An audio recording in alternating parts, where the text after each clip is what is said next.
let's talk. Today we're going to talk about dressing in bold colors. How do you do that?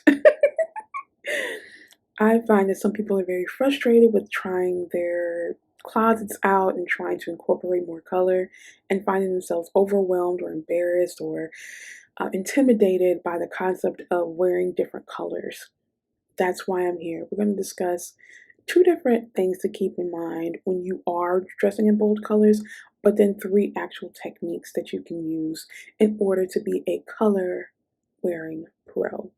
Now, these just touch on the surface, and at the end of the month, and every month, I'm going to have a workshop going into detail to give you all the answers to your questions the entire month of our conversation.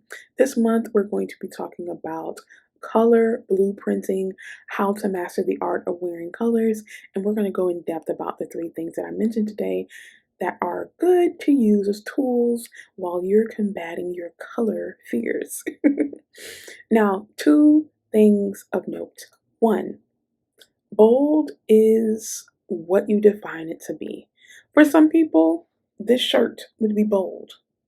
For other people, this hair wrap or turban, whatever you want to call it, would be bold. This is my everyday.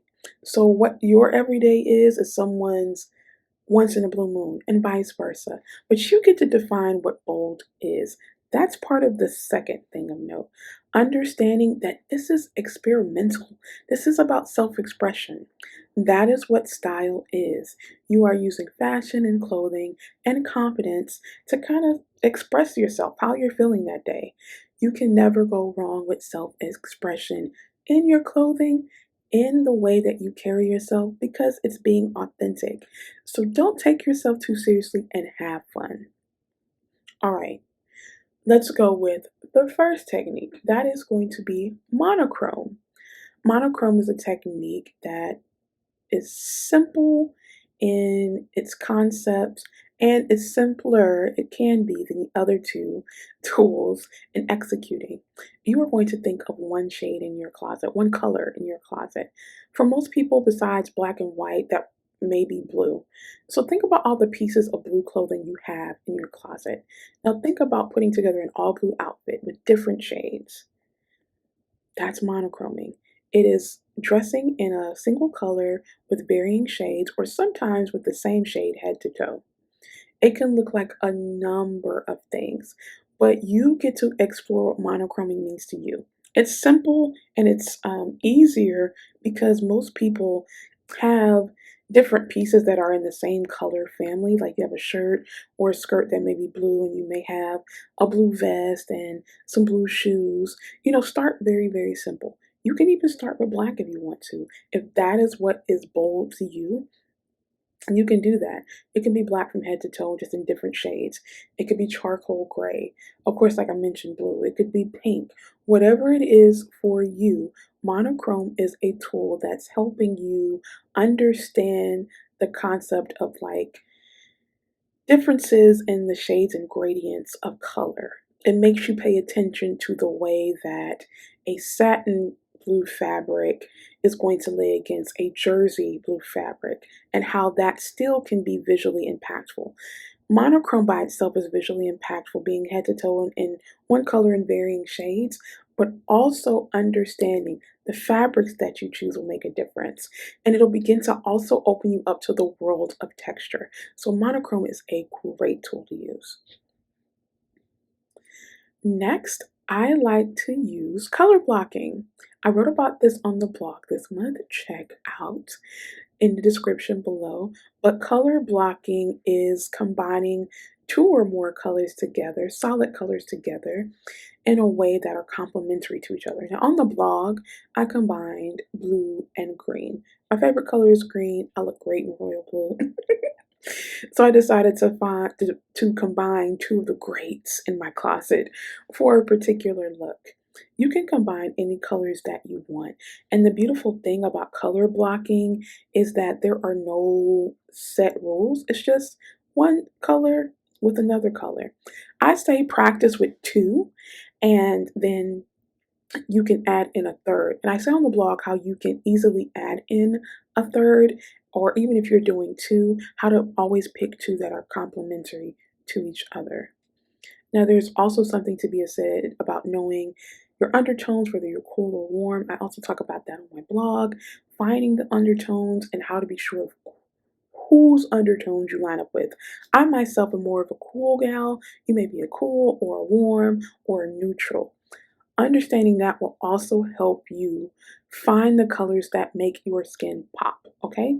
But first, monochrome, and second, color blocking. The third, use the wonderful world of print. Now, you may be a little nervous about using print and using big, bold, colorful prints, but one way that you can combine this is having one focal piece that is a rainbow of colors on that particular piece, and then everything around it being a solid color. So you can have like a t-shirt with like Skittles all over it, and then pop it with either like beige palazzo pants or navy blue culottes, and then like some funky shoes. They don't have to be heels because Lord knows I don't wear heels like that. But you can wear a funky shoe that kind of supports the Skittle shirt. Something as random as that may work. But knowing how to mix colors within a print, finding those prints. You can even find two colorful prints that clash. Now, this is if you're willing to be the clashy print type. I love a good clashy print. I think it's so visually beautiful, but it may not be your thing. The other two choices may be more your speed. Whatever one of these options is best for you, try it out. I would say you can definitely try all three, but don't be bound to just what I say. There are many other ways to combine color and to explore texture and undertones. These are just three of the easiest ways that I have found to help people that I work with embrace color more fully. And I know a lot of people are like, oh, I'm minimalist. I'm about clean cut. You can still be very clean cut and embrace color. It doesn't have to be beige, white, and black. But if that's your thing, great. But if you want to explore and you're like, oh, I'm minimalist, you can incorporate any color that you like. It can be something that's solid color, so maybe you're not about mixing prints, or maybe your type of minimalist is minimalist design. Whatever it is, and however you've already structured your style to be, fit these tips in there around that. You don't have to conform to the tips, conform the tips to you. That is what personal style is about. Making these tips work for you in their own way. For me, right now, I do all three, but there was a time where it was just prints and it was just maybe monochrome. I didn't do much color blocking. Now I'm all about it. Which one of these ways are you going to try first? Let me know in the comments. Have you already tried these things? And in the description box, I'm going to tell you because all month I'm going to be talking about color.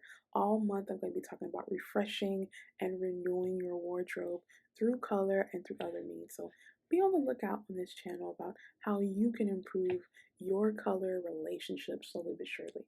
Thank you for watching, and I'll see you soon. Ciao for now.